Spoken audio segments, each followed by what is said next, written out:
Welcome back, everyone. On today's episode, we're going to disassemble this 1950s mall chainsaw. We are planning on using it for like a mini bike project. It is a pretty big cylinder. It's an 80cc motor.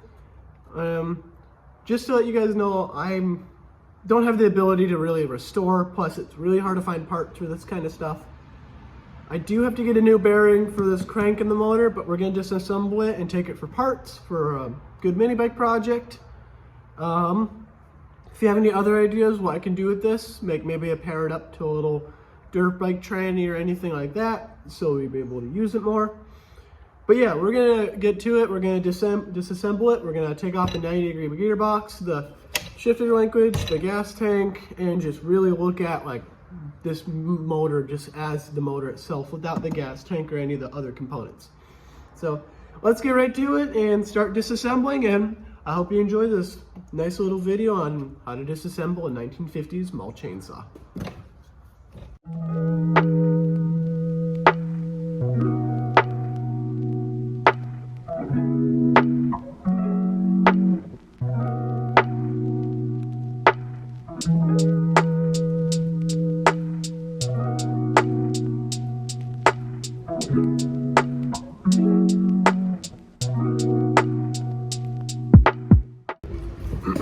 Alright, so we just got most of it taken apart. Oop, my seat just broke down here. Yeah, we got most of it taken apart. Here's the kill switch. It's really cool. You just push to the side of the plastic. We got the hand throttle bracket thingy here. This thing is like really heavy, surprisingly. We have this old chainsaw, the old pulled cover for it. It's like really cool. It is actually really heavy. It says it's a mall chainsaw. For any of you guys who know like what type of chainsaw I like to learn, this is a mall chainsaw. It's a model 12A, and then it's only a gasoline engine. It says it's made by a Mall Tool Company. The bottom label has been cut out for some reason, so it doesn't tell us where it's been made, but I'm guessing somewhere in America. It just says engine made in hour, and then it's cut off. But the model for this one specifically is 35250A. But I don't think you could really find parts for these anymore because they're kind of vintage. They're from the 50s. And after that, we have the flywheel here. This thing's got a really big flywheel for a chainsaw, if you look. That's really big. And for those who don't know, and some who do know, this engine is special. Usually chainsaws only have 2 piston rings per cylinder. It's a single cylinder. This one has 3 piston rings, and chainsaws don't usually have that. So it's kind of more of a special type of chainsaw. So we're gonna go through that. We're gonna check all of this up, and yeah, thanks for watching these little videos, and let's get back to disassembling this old mall chainsaw.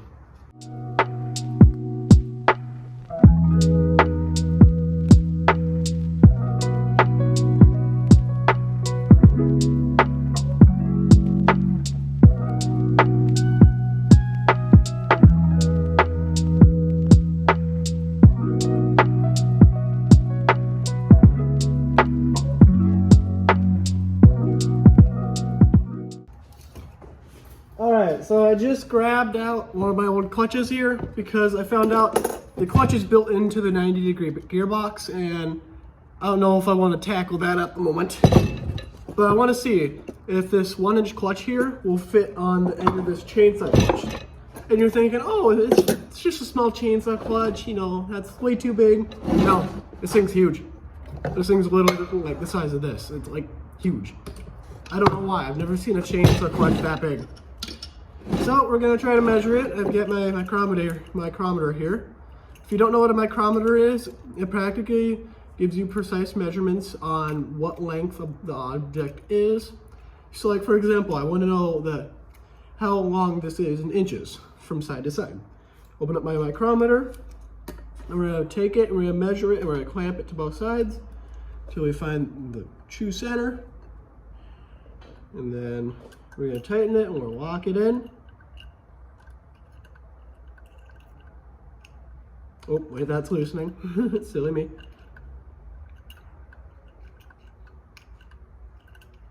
All right, so as you can see, we opened it up and now it fits over it just like that.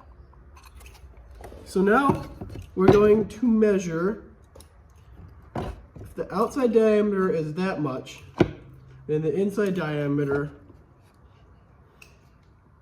see, the outside diameter is bigger. So we're in the good for now. The outside diameter of it is bigger. We're gonna check the inside diameter from clutch end to clutch end. We're gonna see if it's right the same size. So we're gonna loosen this up again. We're gonna take it and we're gonna go from clutch end to clutch end, making sure to line it up with the center of the circle. We wanna make sure to get precise measurements here, guys, because this is very fundamental and important. So we're gonna tighten it back up.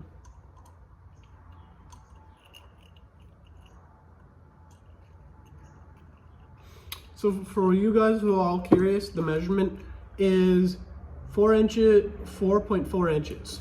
I don't know why it does that. I don't know why it doesn't do metric. If you do, please tell me in the comments why. And it looks like it's a little bit bigger than this. Let me check one more time, just in case. Ooh, we can tighten it up a little bit more. Loosen this one up.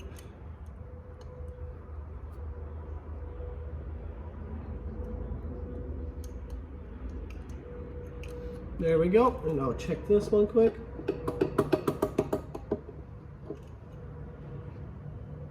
It's only a little bit bigger, but here's the thing, a clutch will always expand, because if you look, it's barely got any room here. We don't know how much this clutch expands on this engine, but chainsaw clutches probably, oh wow, that moves a lot. Check how much this moves out. Oh, easy, okay. This thing's gonna easily grab onto that. It moves. All right, so we're gonna take this apart quick. Let's go grab a quick nose ring pliers.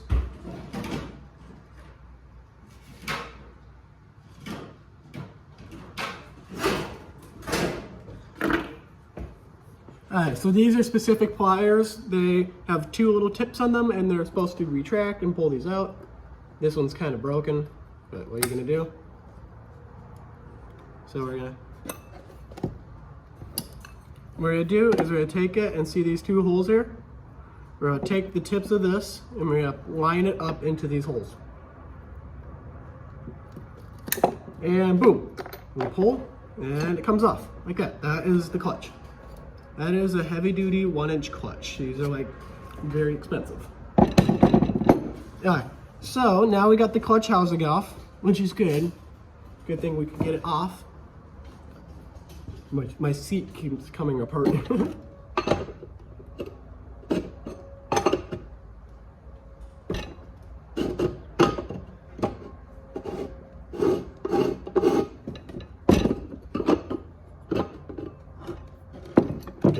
Now we're going to measure the inside of this because we can get a more precise and accurate measurement.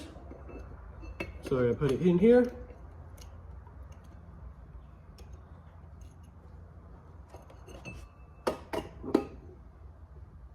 Not bad.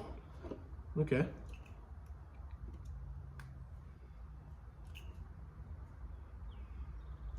Now we're going to do a measurement of this. I'm going to tighten this up. Alright, there we go. So we got the measurement here from the clutch. Seems like the clutch will fit in, but what about the housing on the chainsaw? Because we want to make sure all this fits properly in here. If not, we'll have to use the 90-degree gearbox when we use it on a project, which I'm not going to complain about. It's just it'll make things a little bit more tricky. So, if you don't know, my micrometer has two measurements. One for the outside part and one to do the inside. So we were using the outside part, now we're going to use the inside part. So I'm going to show you. Move this little thing right here. So we're going to take the inside part here, We're gonna measure from this wall to this wall. So we're gonna open it until then. So about there, make sure it's lined up with the center. We're gonna tighten it, and we got the measurements. Then we take our housing and we measure the distance on the outside. So we use the outside part.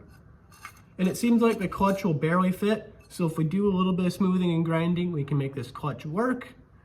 So we have a good thing, guys. We can get this thing going. So now let's reassemble the pulley side and then just put this on there. I'll show you. We'll do some grinding in this video, don't worry. See, it sits in there right now, like that. But I think a little bit of grinding and we should be fine.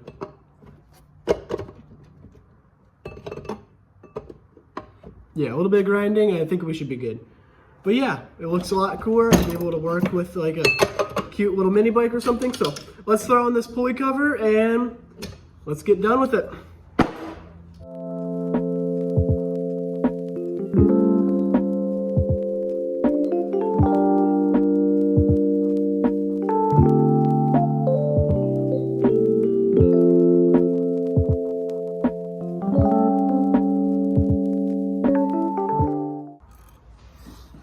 Alright, so we finally put it together. The rest of the chainsaw, we got the clutch cover on. Doesn't it look so cool? The gas tank and everything is all in just one piece. Huge pull cord. This will be perfect on a mini bike with like a little jack shaft. And it's kind of nice, this pulley just slip on there now. I still gotta do a little bit more grinding, but we'll do that in the next video. I won't be putting this in a project for a bit because we still have to finish off our go-kart and our mini bike. But next video we'll probably be doing is rebuilding an old 6.5 horse engine. I picked another engine up too, so next week we'll have a video, or maybe even this week, we'll have a video about how to rebuild a Predator-like engine for all those who want to know. And been wanting to put out videos more often, guys, so my plan is to now put out a video once per week, someday in the week. I'm hoping to do like every Thursdays or maybe every Wednesdays or something like that, so you guys can enjoy once a week of just me working on engines and working on projects. Possibly next week we'll be working on the go-kart. I picked up some pulleys for it and we're going to do some pulley swapping and finishing up welding on it. And then the mini bike will be making a comeback soon. We got some little clips for it. And yeah, hope you guys enjoyed this video on how to take apart a mall chainsaw and how to convert it kind of into like a go-kart engine. Thank you for 80 subscribers, guys. We're at 81 right now. 82. Thank you for 80 subscribers. I'm so happy for all of you guys just enjoying and watching my videos. There'll be more out soon, and I'll see you again next time. Have a good one.